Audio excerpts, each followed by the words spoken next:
Saudaraku yang terkasih, mari kita memulai kebaktian hari ini dengan bersama-sama mengakui bahwa pertolongan kita adalah dalam nama Tuhan yang menjadikan langit dan bumi.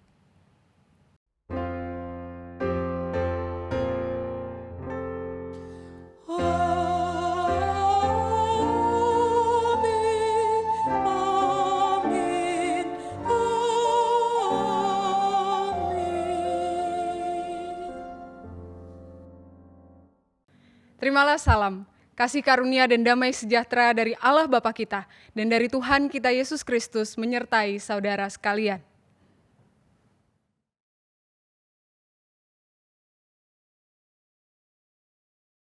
Jemaat Tuhan yang terkasih, tema kita pada hari ini adalah hidup sebagai warga kerajaan sorga. Nah saudara, ngomong-ngomong soal kerajaan sorga, seringkali kita memahami bahwa kerajaan sorga itu soal nanti, soal sesuatu yang akan datang, sesuatu yang belum terjadi. Namun saudaraku, ternyata melalui kehadiran Yesus di tengah dunia ini, kita semua mau diberitakan bahwa kerajaan sorga itu sudah dibawa melalui dan di dalam kehidupan Yesus. Nah oleh karena itu saudara, ketika tema hari ini adalah hidup sebagai warga kerajaan sorga, dan kita adalah warga kerajaan sorga, hari ini bersama kita mau diingatkan bahwa kita perlu untuk menghidupi hidup kita saat ini di sini sebagai warga kerajaan sorga. Pertanyaan besarnya adalah bagaimana kita menghidupi atau bagaimana hidup sebagai warga kerajaan sorga. Kita akan bersama-sama mempelajarinya dalam pelayanan firman Tuhan nanti.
Saudara, mari kita bersama-sama bersatu di dalam doa pengakuan dosa. Kita berdoa. Tuhan, saat ini kami mengaku bahwa sebagai warga kerajaan Allah, kami justru melakukan hal-hal yang sebaliknya dari kehendak-Mu. Kami melakukan hal-hal yang jauh dari pujian kami tadi.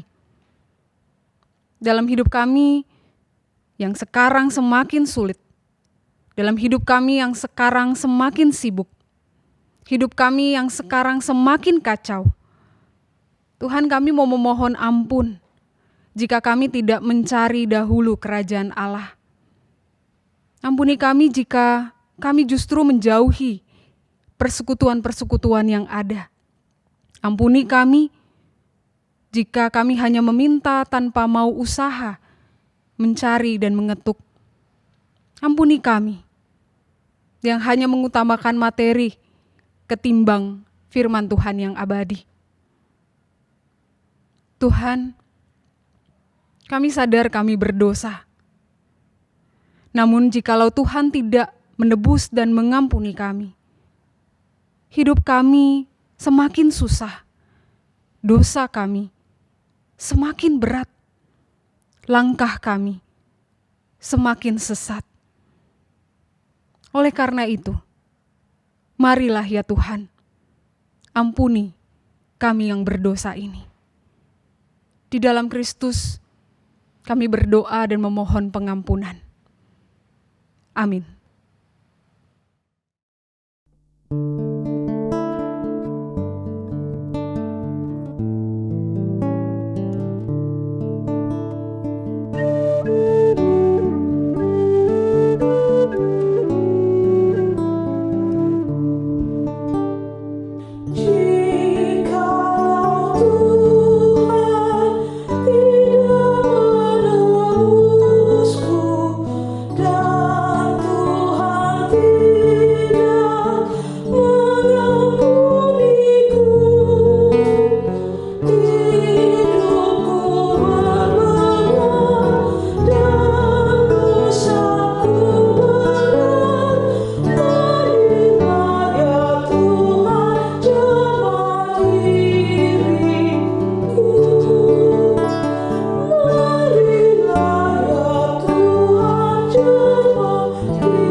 Saudaraku, bagi kita yang menyesal dan mengaku dosa di hadapan Allah, kini terimalah berita anugerah dari Tuhan yang diambil dari 1 Korintus pasal 1 ayat 30 sampai dengan 31. Tetapi oleh Dia kamu berada dalam Kristus Yesus, yang oleh Allah telah menjadi hikmat bagi kita. Ia membenarkan dan menguduskan dan menebus kita. Karena itu, seperti ada tertulis, barang siapa yang bermegah, hendaklah ia bermegah di dalam Tuhan. Demikianlah berita anugerah dari Tuhan.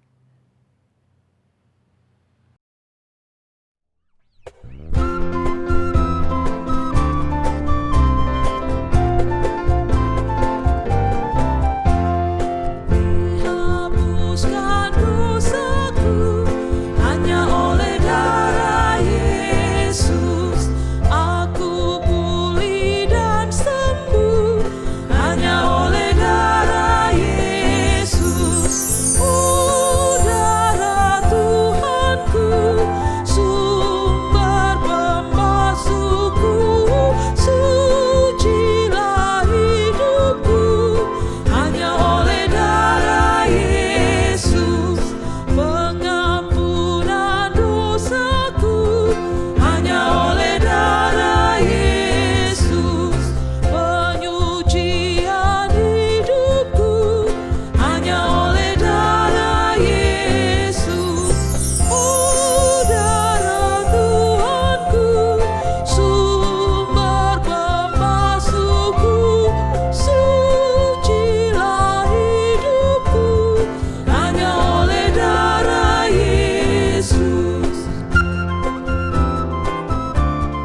Saudaraku yang terkasih, mari sebelum kita belajar akan firman Tuhan, mari kita bersatu dalam doa memohon pertolongan Tuhan. Kita berdoa.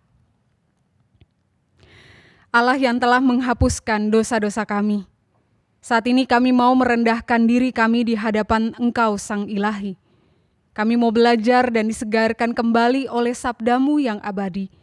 Tolong kami semua, supaya kami bukan hanya mengerti bagaimana kami harus hidup sebagai warga kerajaan sorga, tetapi kami juga memahami dan menghidupi apa yang Engkau kehendaki.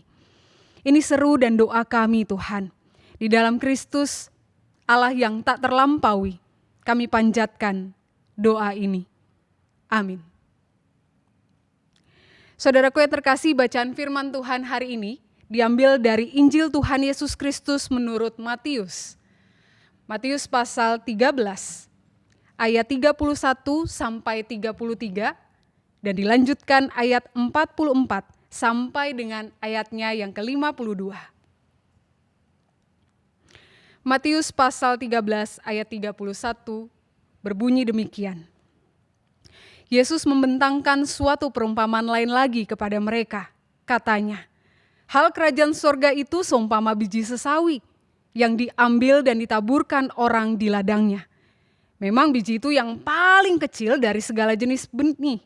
Tetapi apabila sudah tumbuh, sesawi itu lebih besar daripada sayuran yang lain. Bahkan menjadi pohon, sehingga burung-burung di udara datang bersarang pada cabang-cabangnya. Dan ia menceritakan perumpamaan ini juga kepada mereka. Hal kerajaan sorga itu seumpama ragi yang diambil seorang perempuan dan diadukan ke dalam tepung terigu 3 sukat sampai kamir seluruhnya. Ayat 44. Hal kerajaan sorga itu seumpama harta yang terpendam di ladang, yang ditemukan orang lalu dipendamkannya lagi. Oleh sebab sukacitanya, pergilah ia menjual seluruh miliknya lalu membeli ladang itu. Demikian pula hal kerajaan sorga itu seumpama seorang pedagang yang mencari mutiara yang indah. Setelah ditemukannya mutiara yang sangat berharga, ia pun pergi menjual seluruh miliknya, lalu membeli mutiara itu. Demikian pula hal kerajaan sorga itu seumpama pukat yang dilabuhkan di laut, lalu mengumpulkan berbagai-bagai jenis ikan. Setelah penuh, pukat itu pun diseret orang ke pantai. Lalu duduklah mereka dan mengumpulkan ikan yang baik ke dalam pasu, dan ikan yang tidak baik mereka buang.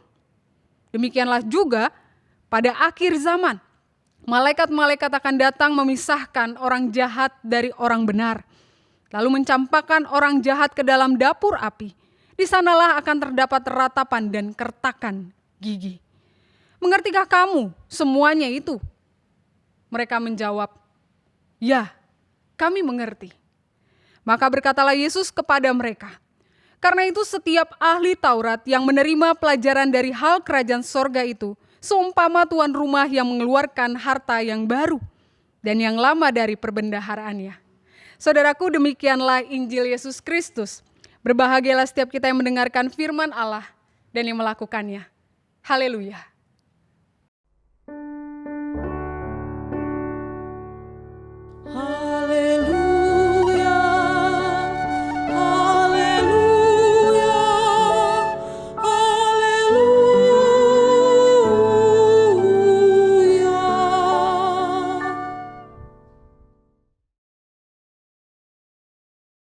Ibu bapak serta saudaraku yang dikasihi oleh Tuhan Yesus Kristus. Di masa pandemi ini saudara, kita semua harus berjarak satu dengan yang lain. Bahkan mungkin sampai saat ini kita masih di rumah saja. Nah saudara, ketika kita berjarak satu dengan yang lain, kita masih hanya di rumah saja. Saudara, masa ini membuat nilai perjumpaan itu menjadi sangat berarti dan sangat dirindukan. Ya kan saudara, semua pasti rindu untuk berjumpa. Semua pasti rindu untuk bertemu. Sekalipun saudara sekarang kita ada kebaktian online, ada persekutuan online, ada sharing online, ada video call, ada bahkan teleponan. Tapi saudara, itu semua tidak mampu untuk menggantikan betapa pentingnya, berartinya, rindunya akan sebuah perjumpaan. Saudaraku, maka dari itu ketika sudah 4 bulan kita ibadah di rumah, udah 4 bulan jarang bertemu, hanya lewat online saja. Sudah banyak sekali pertanyaan kepada saya melalui chat atau telepon. Kapan bisa ibadah di gereja lagi? Kapan kita bisa ketemu lagi? Kapan kita bisa ngopi-ngopi bareng lagi? Kapan bisa ke rumah saya lagi? Dan kapan-kapan yang lain, saudara. Nah, saudara, pertanyaan-pertanyaan dari beberapa orang ini menunjukkan kepada kita semua betapa perjumpaan itu menjadi sesuatu yang sangat penting dan sangat dirindukan. Sekalipun saat ini kita sudah menggunakan media online. Saudaraku yang terkasih, nampaknya perjumpaan itu bukan hanya menjadi kebutuhan kita masa kini, namun juga menjadi kebutuhan banyak orang di masa Yesus. Mengapa, saudara? Karena bacaan Injil kita hari ini yang masih merupakan lanjutan dari bacaan Injil selama 2 minggu yang lalu masih berbicara tentang perumpamaan yang Yesus sampaikan kepada orang banyak yang berbondong-bondong datang mengerumuni Yesus. Mereka berbondong-bondong datang ingin berjumpa dengan Yesus. Sekalipun, saudara, ada banyak penafsiran yang mengungkapkan bahwa orang banyak yang datang pada Yesus itu punya banyak tujuan atau banyak alasan. Bisa saja ada yang datang mungkin untuk kepo, pengen tahu Yesus yang viral itu gantengnya kayak apa sih? Bisa jadi ada yang datang hanya ingin minta disembuhkan. Bisa jadi ada yang datang hanya ingin melihat kuasa dan mujizat Yesus yang terkenal itu. Atau bisa jadi, saudara, yang datang memang real, ingin belajar akan firman Tuhan. Mungkin saudara, saya membayangkan kalau Yesus hidup di zaman sekarang, ada di zaman konteks kita sekarang, mungkin kita juga pasti udah mendatangi Yesus. Untuk apa? Mungkin kita udah ngajak main layang bareng, mungkin kita udah ajak tiktokan bareng, mungkin kita udah ajak ngobrol bareng dan sebagainya. Karena perjumpaan itu penting, apalagi berjumpa dengan Yesus yang viral itu. Nah, saudaraku yang terkasih, sekalipun ada berbagai alasan orang banyak datang untuk berjumpa dengan Yesus, namun hal itu tidak memudarkan niat Yesus untuk mengajar dan menyambut mereka semua sebagai warga kerajaan sorga. Karena dalam bacaan kita hari ini, saudara, menceritakan Yesus itu masih mengajar mereka semua. Dan pengajaran yang Yesus ajarkan adalah tentang kerajaan sorga. Uniknya menggunakan perumpamaan. Nah, saudaraku yang terkasih, mengapa ya Yesus itu sering menggunakan perumpamaan, terkhusus ketika ia menjelaskan tentang kerajaan sorga. 2 minggu lalu kalau kita ingat, perumpamaannya tentang seorang penabur. Minggu lalu masih tentang perumpamaan. Perumpamaan apa? Perumpamaan tentang lalang di antara gandum. Terus minggu ini, saudara, hari ini bacaan kita berbicara tentang 5 perumpamaan. Saudara bisa bayangkan kenapa Yesus banyak sekali ngomongin tentang perumpamaan. Kenapa Yesus tidak langsung saja menceritakan bagaimana, apa maknanya, apa isinya kerajaan sorga? Bukankah itu lebih memudahkan untuk didengarkan? Bukankah itu mudah untuk lebih dipahami oleh orang-orang masyarakat itu? Tapi kenapa Yesus justru lebih sering menggunakan perumpamaan? Saudaraku yang terkasih, ada beberapa penafsir yang mengungkapkan bahwa beberapa alasan Yesus lebih sering mengungkapkan perumpamaan untuk menjelaskan kerajaan sorga. Alasan pertama adalah karena waktunya belum tiba untuk diungkapkan. Bahwa rahasia-rahasia kerajaan sorga secara lebih jelas, lebih terang-terangan, itu belum waktunya untuk dijelaskan. Makanya Yesus sering kali menggunakan bahasa-bahasa perumpamaan. Alasan yang kedua menurut para penafsir, saudara, ini terkait dengan Mazmur 78 ayat 2. Dikatakan, aku mau membuka mulutku mengatakan perumpamaan. Nah, saudara, kita lihat kata mulutku, ku itu adalah mulut Allah maksudnya. Berarti ketika Yesus menceritakan, Yesus mengatakan sesuatu, Yesus mengatakannya dengan perumpamaan. Maka dari itu jelas, saudara, kenapa bacaan beberapa minggu ini ketika Yesus ngomongin tentang kerajaan sorga, Yesus pakai perumpamaan. Karena apa? Karena pemazmur menubuatkan itu. Dan Yesus menerapkannya di dalam khotbah pengajarannya. Alasan ketiga, saudara. Mengapa Yesus menggunakan perumpamaan? Karena perumpamaan itu sifatnya tuh lebih kayak ilustrasi yang menjadi daya tarik banyak orang pada masa itu untuk mendengarkan pengajaran Yesus. Apalagi saudara, perumpamaan yang Yesus pakai itu berangkat dari kehidupan sehari-hari. Maka dari itu mereka kenal, mereka mampu untuk paham, mereka mampu untuk cepat tangkap. Saudaraku, misalnya saja, Yesus menggunakan perumpamaan penabur lalang di tengah gandum beberapa bacaan minggu lalu. Lalu hari ini kita melihat masih ada juga perumpamaan tentang biji sesawi. Kenapa Yesus menggunakan, ya kalau mau dibilang tanaman-tanaman ini saudara, ya karena pada masa itu pekerjaan sehari-hari orang banyak itu adalah petani. Pada masa itu pekerjaan sehari-hari mereka adalah penabur yang sehari-hari di ladang. Maka ketika Yesus pakai perumpamaan itu ya mereka tahu, mereka paham, mereka nangkap. Dalam bacaan kita juga dikatakan Yesus menggunakan perumpamaan ragi. Karena apa saudara? Karena pada masa itu makanan sehari-hari bukan nasi. Makanan sehari-hari pada masa itu adalah roti. Dan kita tahu saudara, satu bahan untuk membuat roti yaitu ragi. Ragi yang digunakan untuk mengembangkan adonan dan membuat makanan atau roti itu menjadi lebih enak, lebih empuk, lebih berkembang. Maka dari itu saudara, ketika Yesus pakai kata ragi, ya orang-orang masa itu tahulah ragi itu apa. Yesus juga dalam bacaan kita saudara pakai perumpamaan seorang pedagang yang mencari mutiara. Karena apa saudara? Karena pada masa itu pekerjaan sehari-hari mereka bukan hanya petani, bukan hanya pembuat roti, tapi pekerjaan sehari-hari pada masa itu juga ada pedagang. Maka dari itu saudara, kalau dilihat Yesus ketika mengungkapkan perumpamaan, macam-macam pekerjaan itu Yesus ungkapkan dan itu mereka paham. Kenapa? Karena pada masa itu pekerjaan-pekerjaannya adalah demikian. Bahkan saudaraku, Yesus juga pakai perumpamaan tentang pukat. Apa itu pukat? Pukat itu adalah jaring yang ukurannya besar. Dan jaring ini kita tahu ukurannya besar untuk apa? Untuk menangkap ikan. Kenapa saudara? Karena mata pencaharian orang-orang pada masa itu juga adalah penjala ikan, nelayan. Bahkan kita tahu para murid Yesus rata-rata dulunya adalah penjala ikan.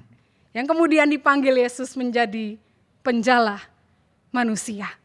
Saudaraku, dengan demikian perumpamaan-perumpamaan yang Yesus pakai bukanlah sesuatu yang asing, sesuatu yang tidak dikenali. Tapi justru perumpamaan yang Yesus pakai adalah apa yang mereka, masyarakat pada masa itu sehari-hari lakukan. Makanya perumpamaan Yesus dipahami dan didengarkan oleh banyak orang pada masa itu. Salah satu bukti bahwa perumpamaan Yesus didengarkan dan dimengerti adalah saudara dalam bacaan kita di ayat 51.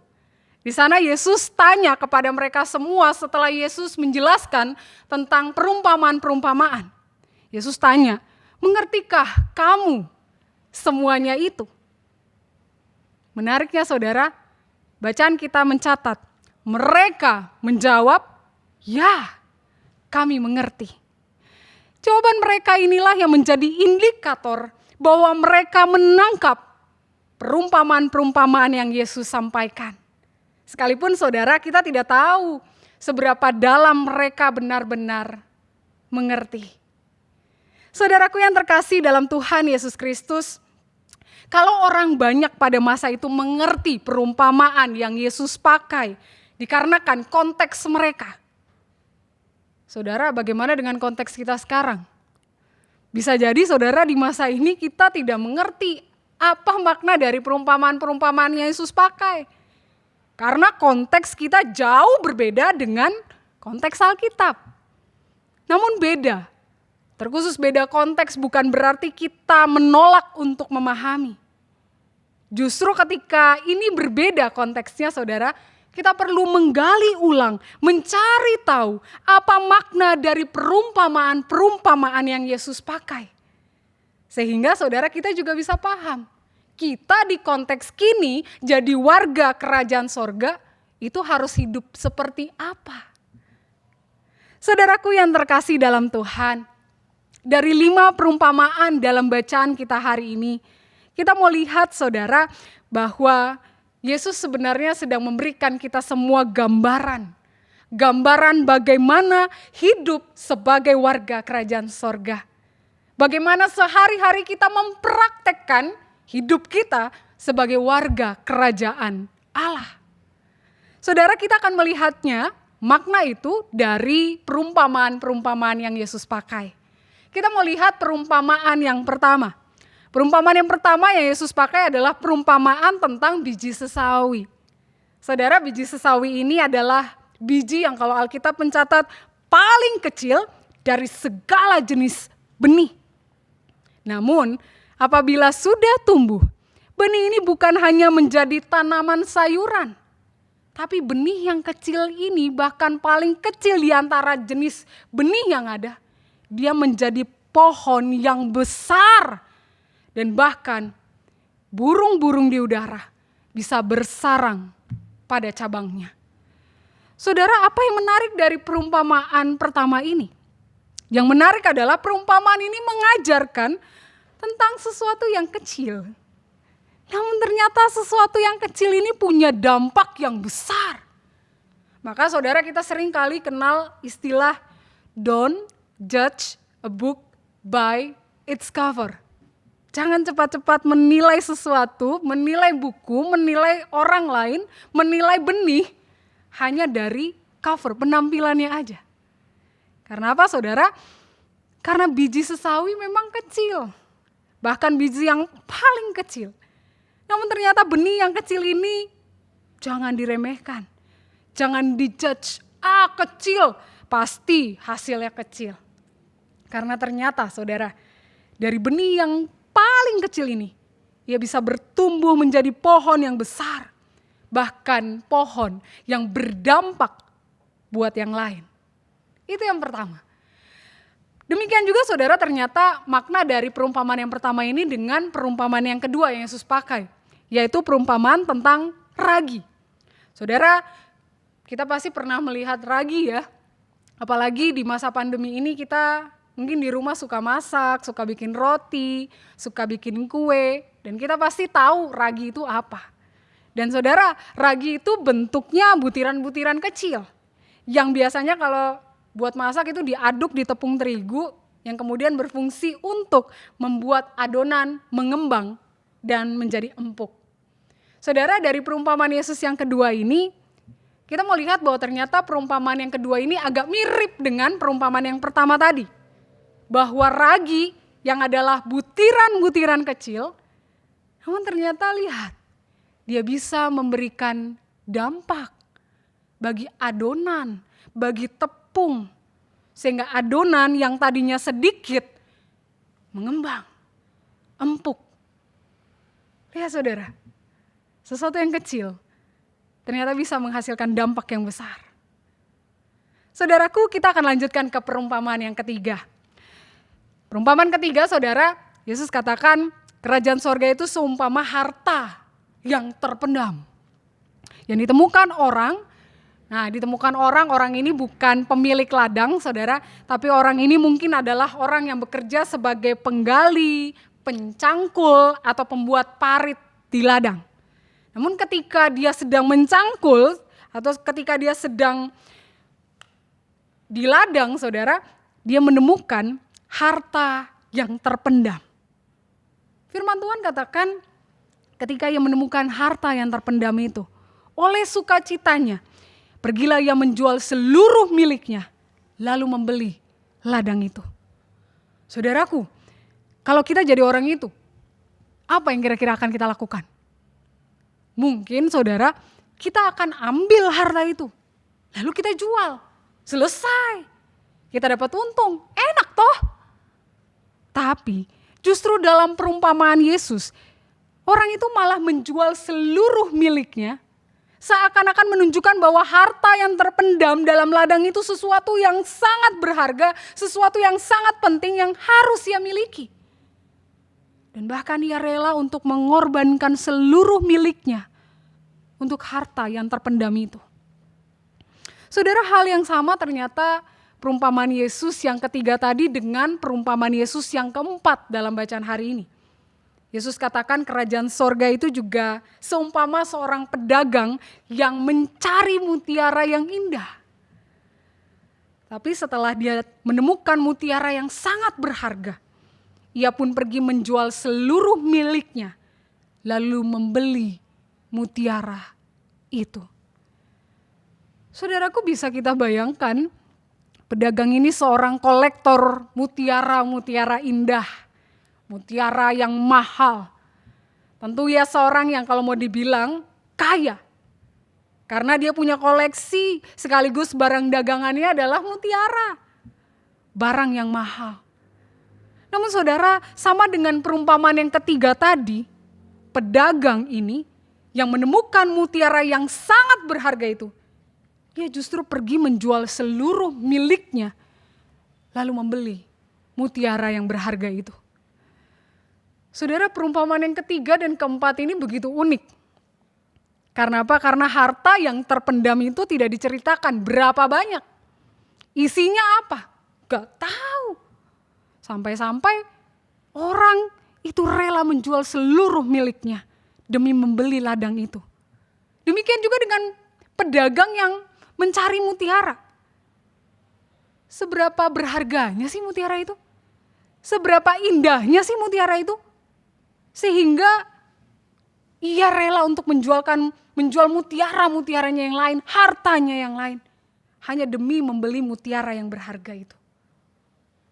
Saudaraku, memang tidak dikatakan dengan jelas mutiara itu apa, harta yang terpendam itu apa, sehingga orang-orang itu rela mengorbankan apapun yang mereka punya demi mendapatkan barang itu.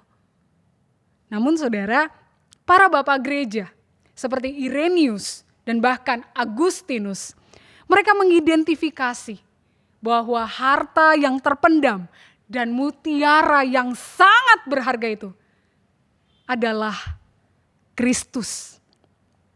Jadi ketika orang-orang ini saudara berjumpa dengan Kristus, mereka memilih untuk meninggalkan kenyamanan. Mereka memilih untuk meninggalkan harta duniawi. Dan secara berani saudara, mereka memilih untuk mengikut Kristus. Karena apa saudara? Karena Kristus jauh lebih berharga dari apapun. Dan memilih Kristus bukan berarti mereka kehilangan atau bahkan jatuh miskin. Tapi justru saudara, mereka adalah orang-orang yang sangat kaya. Karena mereka memiliki dan dimiliki oleh Sang Sumber Berkat, Kristus. Itu makna perumpamaan ketiga dan yang keempat. Dan perumpamaan yang terakhir, yaitu kerajaan sorga itu dikatakan seumpama pukat yang dilabuhkan di laut. Jaring yang dilabuhkan di laut. Untuk apa? Mengumpulkan berbagai-bagai ikan. Setelah penuh, pukat itu, jaring yang besar yang sudah terkumpul ikan-ikan itu diseret, dibawa ke pantai. Lalu orang-orang itu duduk untuk melihat dan memilih. Mereka mengumpulkan ikan yang baik dan mereka membuang ikan yang tidak baik. Saudaraku, perumpamaan ini tampaknya berbicara tentang apa yang akan terjadi di akhir zaman. Namun saudara, para penafsir lainnya sepakat bahwa perumpamaan ini ditujukan untuk orang banyak yang saat itu datang untuk berjumpa dengan Yesus. Bahwa saudara supaya mereka ternyata mengevaluasi diri. Mereka jadi ikan yang baik atau selama ini mereka menjadi ikan yang tidak baik. Selama ini mereka jadi warga kerajaan sorgakah yang benar-benar tulus mau datang belajar? Atau jangan-jangan mereka statusnya warga kerajaan sorga tapi ada maunya ketika datang menjumpai Yesus. Maka dari itu saudara, ketika dikatakan dipilih ikan yang baik dan ikan yang tidak baik, sebenarnya masa ini menjadi masa di mana mereka harus mengevaluasi diri. Sejauh ini mereka menjadi ikan yang mana? Sejauh ini mereka menjadi warga yang mana? Sejauh ini mereka yang datang pada Yesus, betul-betulkah jadi warga kerajaan Allah? Saudaraku yang terkasih dalam Tuhan Yesus Kristus, dari 5 perumpamaan ini bisa kita lihat bahwa hidup yang seperti dikehendaki oleh Allah ketika kita adalah warga kerajaannya, ada 3 poin. Yaitu, 1, berdampak. Hidup itu harus berdampak, saudara.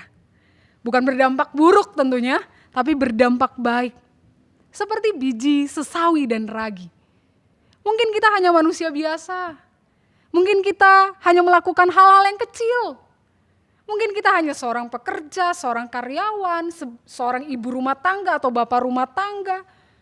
Mungkin kita hanyalah seorang anak, seorang mahasiswa, atau bahkan seorang pelayan.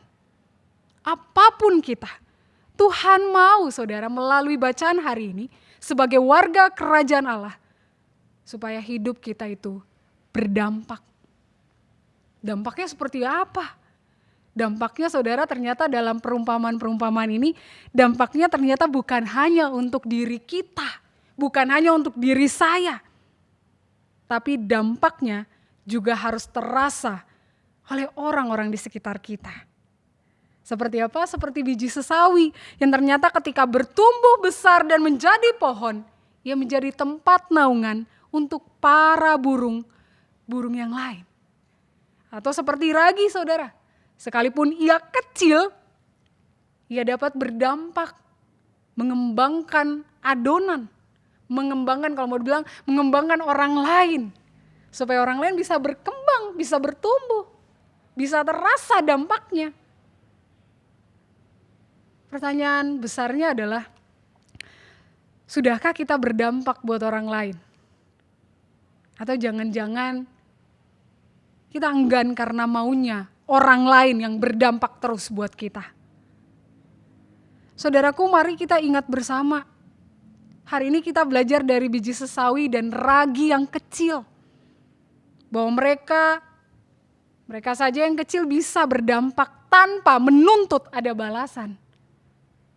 Masa kita enggak? Masa kita kalah dari biji sesawi dan ragi? Seandainya kalau kita sekarang kalah ya enggak apa-apa saudara. Tapi jangan menyerah. Melainkan harus terus berusaha. Supaya kita belajar dari biji sesawi dan ragi ini untuk berusaha memberi dampak hidup kita buat orang-orang di sekitar kita. Itu yang pertama. Yang kedua saudara, hidup sebagai warga kerajaan sorga itu yang seperti apa? Dari perumpamaan-perumpamaan hari ini kita belajar hidup sebagai warga kerajaan sorga adalah hidup yang harus berani memilih Kristus. Dari perumpamaan ketiga dan keempat saudara, kita belajar ada harta duniawi, keindahan duniawi, kenyamanan duniawi. Memang indah, memang memikat. Namun itu semua tidak mampu untuk menggantikan Kristus. Karena ia lebih berharga dari apapun, ia lebih indah dari apapun. Bersamanya lebih nyaman dibandingkan kenyamanan apapun. Maka saudaraku, hiduplah dengan berani untuk memilih Kristus setiap hari dalam kehidupan kita. Ya sayangnya, ada banyak orang Kristen yang berstatus Kristen, namun seringkali belum memilih Kristus dalam hidupnya. Banyak kita berstatus Kristen bahkan mungkin sejak kecil. Tapi seringkali saudara kita lebih memilih materi ketimbang Kristus. Kita memilih pekerjaan ketimbang Kristus. Kita memilih nama baik ketimbang Kristus. Kita memilih jabatan ketimbang Kristus. Kita memilih pasangan ketimbang Kristus. Kita memilih main game online ketimbang Kristus. Saudara, dalam hidup ini kita masih seringkali memilih hal lain dibandingkan Kristus. Maka dari itu saudara, firman Tuhan hari ini mengingatkan kita. Mari, belajarlah untuk berani memilih Kristus setiap hari dalam kehidupan kita. Karena Kristus tidak tergantikan oleh apapun, tidak tergantikan oleh siapapun. Pilihlah Dia yang maha setia, Dia yang maha baik dalam hidup kita. Pilihlah Dia, karena Dia selalu ada dalam setiap masa kehidupan kita. Saudaraku, ada kisah tentang seorang uskup di Smyrna. sekarang wilayah Turki, bernama Polikarpus. Saudara, Uskup Polikarpus ini pada suatu masa, di masanya dia, umat Kristen mengalami begitu banyak penganiayaan serta pembantaian. Karena orang Kristen menolak untuk menyembah kaisar dan menyembah dewa-dewa Romawi. Orang-orang Kristen menolak untuk menyembah itu. Dan saudara, orang Kristen masa itu dikejar, dibantai, dibunuh habis-habisan. Dan karena Polikarpus ini adalah uskup, Polikarpus juga termasuk orang yang diincar untuk ditangkap. Menariknya saudara, dalam tulisan tentang Polikarpus, ketika Polikarpus ditangkap, ia disuruh untuk menghina Yesus dan menyembah kaisar dan juga menyembah dewa-dewi Romawi. Tapi Polikarpus berdiri dengan tegar di tengah-tengah mereka dan berkata, selama 86 tahun aku telah mengabdi kepada Kristus dan ia tidak pernah menyakitiku. Bagaimana bisa aku dapat mencaci raja yang telah menyelamatkanku?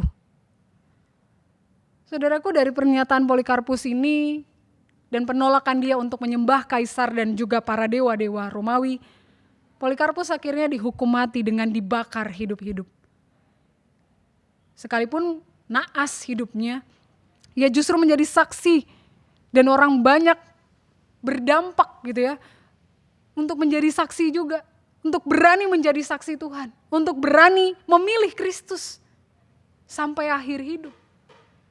Nah saudara, lihat Polikarpus bisa. Saat ini mungkin kita tidak ada tantangan apapun yang berarti, paling pandemi. Di masa ini saudara, kita sedang ditantang juga. Kita memilih hidup dalam ngeluh atau hidup dalam Kristus. Kita diberikan posisi untuk memilih. Memilih untuk hidup kepada Kristus atau hidup dengan kesenangan kita semata. Ingat, kalau kesenangan kita semata, ya cuman semata.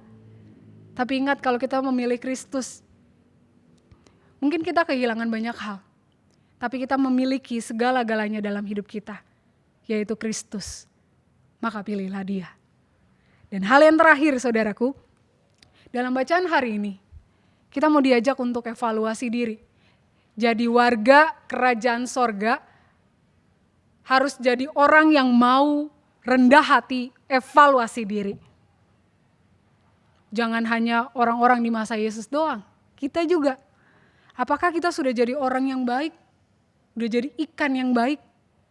Atau jangan-jangan selama ini kita jadi orang yang tidak baik? Ikan yang tidak baik. Selama ini apakah kita hanya jadi orang-orang yang ikut Yesus karena fans? Karena pengen tahu? Karena orang tua saya Kristen, makanya saya ngikut Kristus? Atau selama ini saya ikut Tuhan karena saya mau belajar dengan sungguh, karena saya mengalami perjumpaan dengan Tuhan dalam kehidupan saya. Saudaraku, kita perlu evaluasi diri kita. Evaluasi harus dilakukan supaya kita bisa melihat kekurangan. Kita bisa melihat dan bahkan memperbaiki diri. Kita bisa meningkatkan hidup kita sebagai warga kerajaan Allah. Dan kita bisa mengolah hidup kita supaya bisa terus berdampak buat orang-orang di sekitar kita.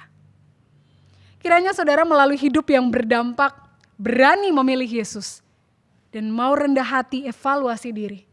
Menolong kita semua untuk punya hidup sebagai warga kerajaan sorga yang terus berkenan di hadapan Allah. Tuhan memampukan kita semua. Amin.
Marilah bersama dengan umat Allah di masa lalu, masa kini, masa depan, mengingat pengakuan iman kita menurut pengakuan iman rasuli.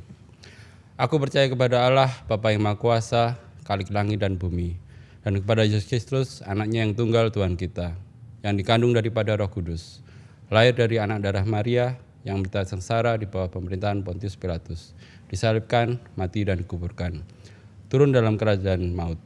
Pada hari yang ketiga, bangkit pula dari antara orang mati, naik ke surga, duduk di sebelah kanan Allah, Bapa yang Maha Kuasa. Dan dari sana ia akan datang untuk menghakimi orang yang hidup dan yang mati. Aku percaya pada Roh Kudus, gereja yang kudus dan am, persekutuan orang kudus, pengampunan dosa, kebangkitan orang mati, dan hidup yang kekal. Bapak Ibu sekalian, mari kita bersatu untuk menaikkan doa syafaat kita pada minggu hari ini. Allah Bapa di dalam surga, kami ucap terima kasih Tuhan, Kau telah memberi kesempatan kami untuk dapat terus beribadah, terus mengingat akan penyertaan-Mu Tuhan, dari apa yang telah kami dengar barusan.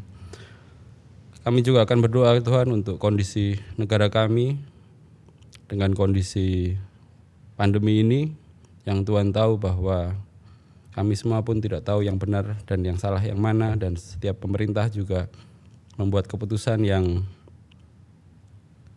terus berubah sesuai dengan kondisi yang ada. Tuhan berkati mereka semua sehingga di dalam menetapkan sebuah aturan kepada seluruh masyarakat tetap berpegang, dan Kau tetap menuntun mereka sehingga kondisi kami sebagai masyarakat juga akan dapat terus terjaga, dan kami juga dapat hidup dan berinteraksi dengan talenta-talenta yang telah Engkau berikan. Kami juga berdoa kepada seluruh pihak yang berusaha terus untuk dapat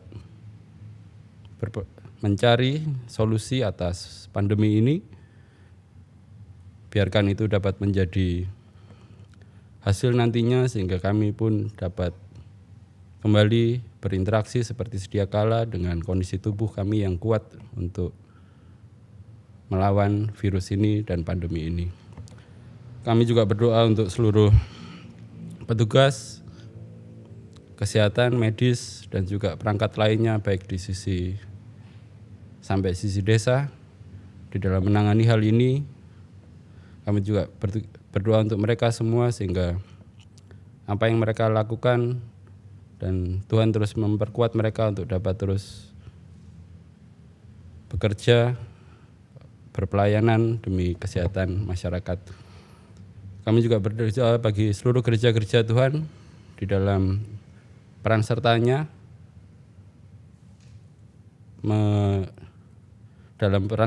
di dalam kondisi COVID ini. Tuhan tunjukkan bagi seluruh gereja-gereja apa yang sebaiknya harus dilakukan sehingga keberadaan gereja dapat membantu kondisi masyarakat dan juga mencerminkan akan ajaran-Mu semua. Kami berdoa juga kepada anak-anak kecil yang tahun ajaran baru saja dimulai pada minggu yang lalu. Tuhan berkati mereka karena kondisi pandemi ini sehingga seluruh proses belajar mengajar tidak dapat dilakukan seperti biasa, tetapi harus dilakukan dalam kondisi online. Tuhan berkati mereka semua sehingga dengan kondisi yang baru ini, dengan tanpa interaksi langsung, juga tidak mengurangi apa yang harus dipelajari dan juga tidak mengurangi hubungan sosial antara anak-anak itu karena juga tidak dapat bertemu langsung dengan kawan-kawannya. Kami juga berdoa atas rencana kami Tuhan. Kami menginginkan adanya sebuah relokasi gedung gereja, karena sebelum pandemi ini kami tahu bahwa gedung ini sudah kurang nyaman karena daya tampung yang terbatas. Kami berdoa Tuhan tunjukkan jalan dan Tuhan tuntun kami juga, di manakah akhirnya nanti kami harus menetapkan lahan baru itu, dan bagaimana juga kami harus membangun gereja itu agar juga nantinya relokasi gedung bukan hanya sekedar sebuah gedung yang menampung orang banyak, tetapi juga sebuah gereja yang memang tempat orang-orang berpelayanan hanya untuk kemuliaan nama-Mu saja. Ya Tuhan, ini semua doa sahabat kami, dan akhirnya kami naikkan seperti doa yang telah Engkau ajarkan. Bapa kami yang di surga, dikuduskanlah nama-Mu, datanglah kerajaan-Mu, jadilah kehendak-Mu di bumi seperti di sorga. Berikanlah kami pada hari ini makanan kami yang secukupnya, dan ampunilah kami akan kesalahan kami, seperti kami juga mengampuni orang yang bersalah kepada kami. Dan janganlah membawa kami ke dalam pencobaan, tetapi lepaskanlah kami daripada yang jahat. Karena Engkau-lah yang punya kerajaan dan kuasa dan kemuliaan sampai selama-lamanya. Amin. Saudara sekalian, tiba saatnya bagi kita untuk mengucap syukur kita atas penyertaan Tuhan selama kondisi selama ini. Dan nas syukur ini akan diambil dari firman-Nya di dalam Matius pasal yang ke-6 ayat ke-33 yang berbunyi demikian. Tetapi carilah dahulu kerajaan Allah dan kebenarannya, maka semuanya itu akan ditambahkan kepadamu.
Saudaraku, hiduplah dalam kasih karunia dan damai sejahtera dari Allah Bapa. Jadilah saksi Kristus bagi dunia, serta nyatakan karya Roh Kudus dalam kehidupanmu.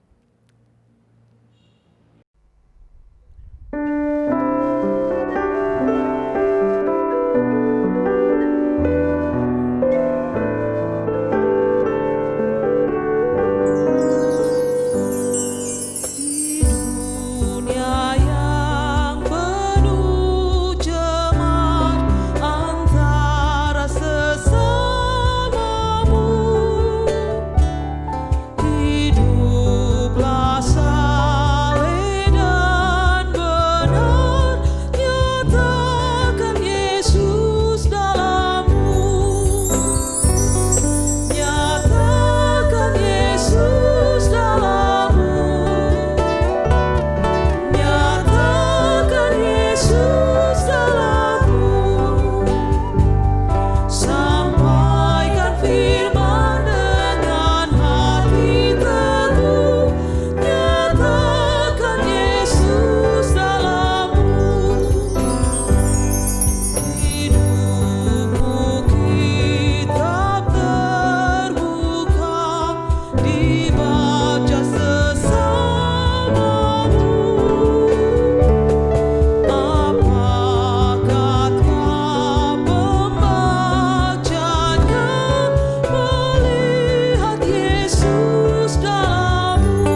Bapak Ibu serta saudaraku yang dikasihi Tuhan, arahkanlah hatimu kepada Tuhan dan terimalah berkat-Nya. Tuhan memberkati kita dan melindungi kita. Tuhan menyinari kita dengan wajah-Nya dan memberi kita kasih karunia.